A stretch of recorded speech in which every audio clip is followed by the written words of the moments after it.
မြမစပါအုံလို့ကဘာကတိကြတဲ့အောင်လာအန်ဆန်းကို1985ခုနှစ်မေလ21ရက်နေ့တွင်ကချင်ပြည်နယ်မြကြီးနားမြို့၌မွေးဖွားခဲ့ပြီးသူဟာကချင်တိုင်းရင်းသားတဦးဖြစ်ပါတယ်။သူငယ်စဉ်ကတည်းကအားကစားကိုဝါသနာပါခဲ့သူဖြစ်ပါတယ်။သူဟာရန်ကုန်မြို့မှာရှိတဲ့နိုင်ငံတကာကျောင်းတစ်ခုတွင်ပညာသင်ကြားခဲ့ပြီး2003ခုနှစ်တွင်အမေရိကန်ပြည်ထောင်စုသို့တွားရောက်ကစိုက်ပျိုးရေးသိပ္ပံပညာရပ်ကိုသင်ကြားခဲ့ပါတယ်။သူဟာအမေရိကန်တွင်ပညာသင်ကြားနေစဉ်တွင်ကိုခံပညာပေါင်းစုံအားကစားနည်းကိုစတင်လေ့ကျင့်ခဲ့ပြီး2005ခုနှစ်မေလတွင်ပထမဆုံးသောကျေးဇူးပွဲကိုစတင်ရှင်ပြိုင်ခဲ့သည်။အစပိုင်းမှာအခက်အခဲများစွာရှိခဲ့တော်လဲဇွဲမလျှော့ဘဲစူးစမ်းခဲ့ရာ2014ခုနှစ်မှာကမ္ဘာအဆင့်မြင့်ကိုခံပညာအဖွဲ့အစည်းတစ်ခုဖြစ်သော One Championship နှင့်စတင်လက်မှတ်ရေးထိုးခဲ့ပါတယ်။သူဟာ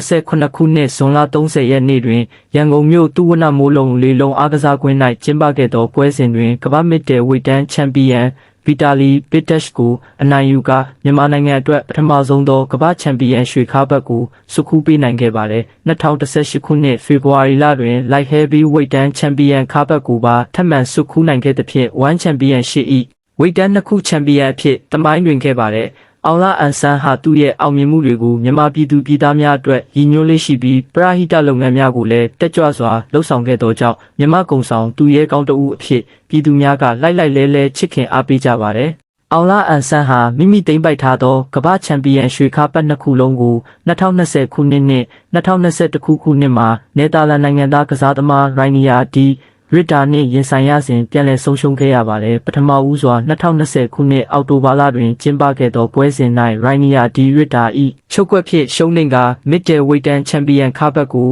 စတင်လက်လွတ်ခဲ့ရပါတယ်ထို့နောက်2021ခုနှစ်ဧပြီလတွင်ဒုတိယအကြိမ်ကာကွယ်ပွဲအဖြစ် Light Heavy ဝိတ်တန်းချန်ပီယံခါးဘတ်အတွက်ထပ်မံရှင်ပြိုင်ခဲ့တော်လဲရိုင်းနီယာဒီရစ်တာ၏လုံးပတ်ကစားကွက်နှင့်မြေပြင်ချုပ်ကွက်များကိုမကျော်ဖြတ်နိုင်ဘဲအမတ်ဖြင့်ထပ်မံရှုံးနိမ့်ကခါးဘတ်နှစ်ခုစလုံးအဆုံးရှုံးခံခဲ့ရပါတယ်ခါးဘတ်များဆုံးရှုံးခဲ့ရသည့်အဓိကအကြောင်းရင်းမှာရိုင်းနီယာဒီရစ်တာ၏အရက်အမောင်းပုံမှုမြင့်မားမှုခန္ဓာကိုယ်ချိုးစားတာလုံမှုများနှင့်အတူဂျူဂျစ်စုနီးစနစ်အပေါ်အခြေခံထားသောမြေပြင်လုံးပတ်ချုပ်ကွက်များကိုအောင်လာအန်ဆန်းအနေဖြင့်ထိရောက်စွာမကာကွယ်နိုင်ခဲ့ပါဘူးအောင်လာအန်ဆန်းဟာ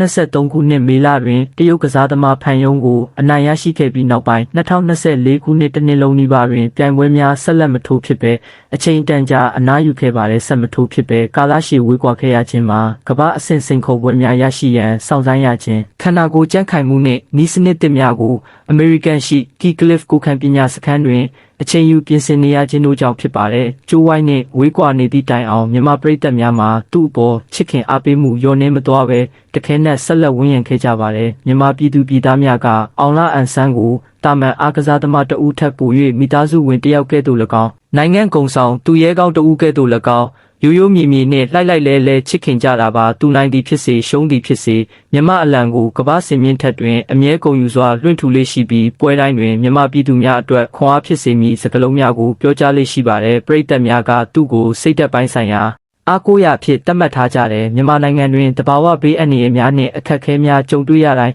သူရထားတဲ့စုကြေးငွေများကိုလူတန်းချင်းမိထ္ထီလာရှိမိဘမဲ့ကေဟာကဲ့သို့သောနေရာများတွင်ကိုယ်တိုင်ကိုယ်ကျတွားရောက်ကူညီခြင်းစသည့်ပရဟိတစိတ်ဓာတ်များကြောင့်ပရိသတ်များကသူ့ကိုရင်ထဲကနေအမျက်တနိုးချစ်ခင်အားပေးကြပါတယ်